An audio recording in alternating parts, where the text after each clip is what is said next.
But I am pleased to welcome another guest. I will tell you this.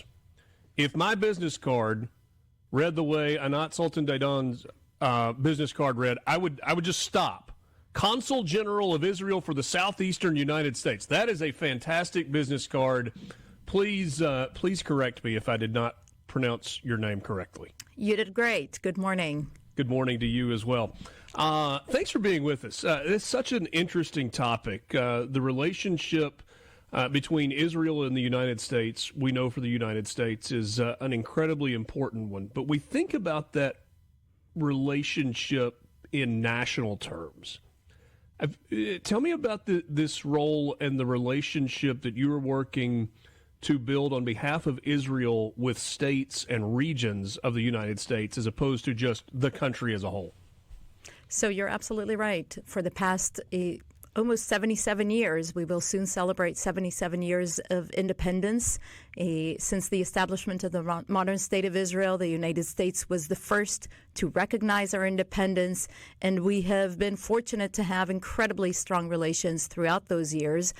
But that is also translated on a state level.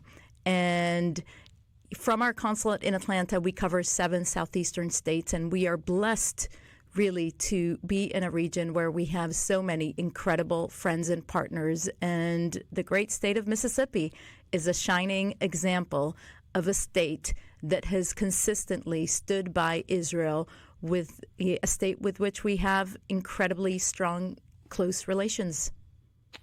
You know, it's interesting. I mean, this is not groundbreaking stuff, but I mean, the 7 states that you represent in this part of the country are red states, and conservatives generally, Republicans generally, have been supportive of Israel and the cause of Israel. While I'm sure that makes your job easier than it might be if you were in different parts of the United States, what are the challenges that you're facing in terms of building relationships and building support for Israel in this part of the country? Well, I will say in general that yes, we have incredibly strong relations here, but it's true not only for one side of the aisle. It's true on a state level, and it's true on a national level. For all these years, the relations have remained very strong, regardless of who was sitting in the White House, regardless of who was sitting in the Prime Minister's office or in the government in Jerusalem, because the relations really are based on common values, on shared interests that transcend this or that political affiliation.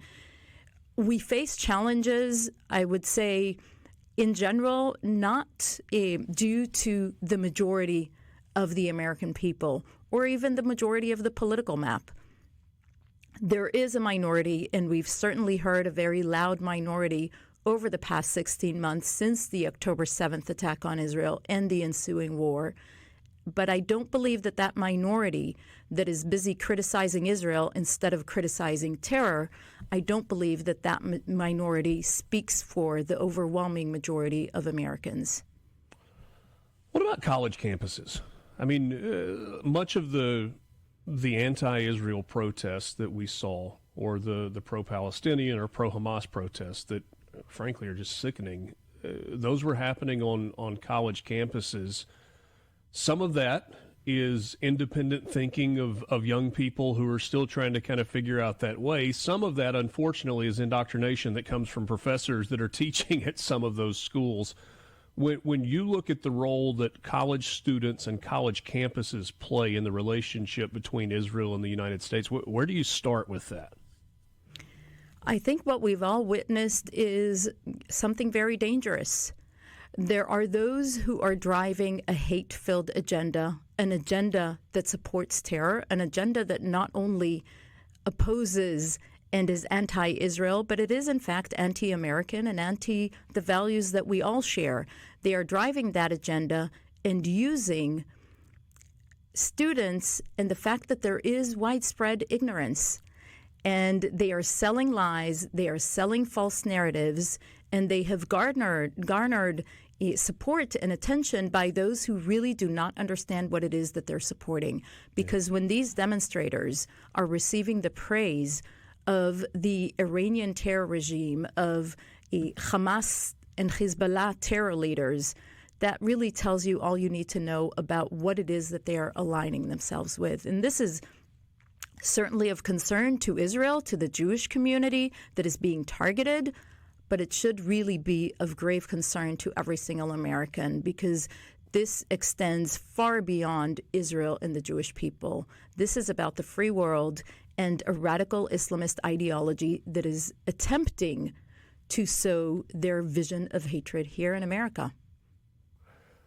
Visiting with Anat Sultan-Dadon. She is Consul General of Israel for the Southeastern United States. When the war in Gaza was at its hottest, and we were talking about it, I tried to, and probably did not do a good job of it, bring a little bit of perspective that I think it is hard for most Americans to really wrap their heads around the idea that for 2,000 years, the Jewish people have woken up every single morning knowing that there is a neighboring group that hates them and wants to see them eradicated from the earth. And I think that's a hard concept to wrap your mind around. I mean, we may have political differences. There are countries that we completely disagree with ideologically, but that level of hatred for multiple millennia, can you speak to that? Because I just think it's a really hard concept to wrap your mind around. It is very tough, and I think it is inconceivable that still today there are those who proudly state that their goal is the elimination of the state of Israel, that their goal is the elimination of the Jewish people. But we know that while this has been... I mean, when you say that out loud, it's really hard to stomach. They wake up and their goal is the elimination of an entire body of people. It is their proudly declared goal. For Hamas, it is a part of their charter. You hear leaders, terror leaders, and not just Hamas, by the way.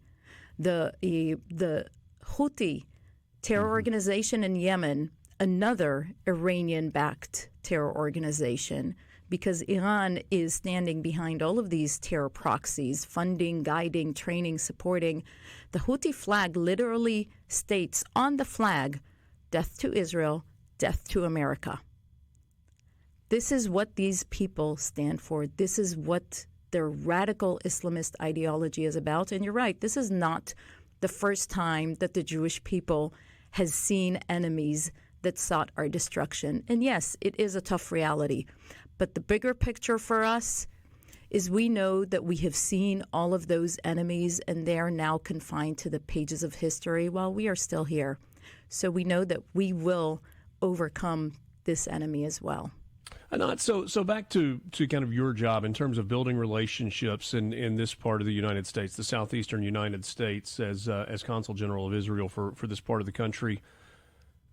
Is this just about goodwill? Is it about economic development and partnerships? What is the greater role that you are trying to accomplish in your day-to-day job as it pertains to Israel and Mississippi?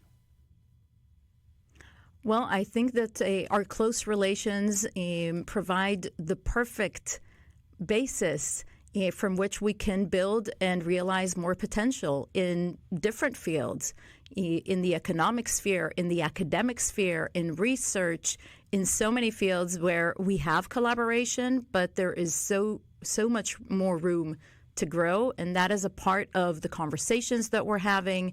It is why today we will have the incredible privilege of launching a Mississippi-Israel Legislative Caucus at the Mississippi State Legislature today. It is a bipartisan and bicameral caucus, again, reflecting... You've accomplished something there.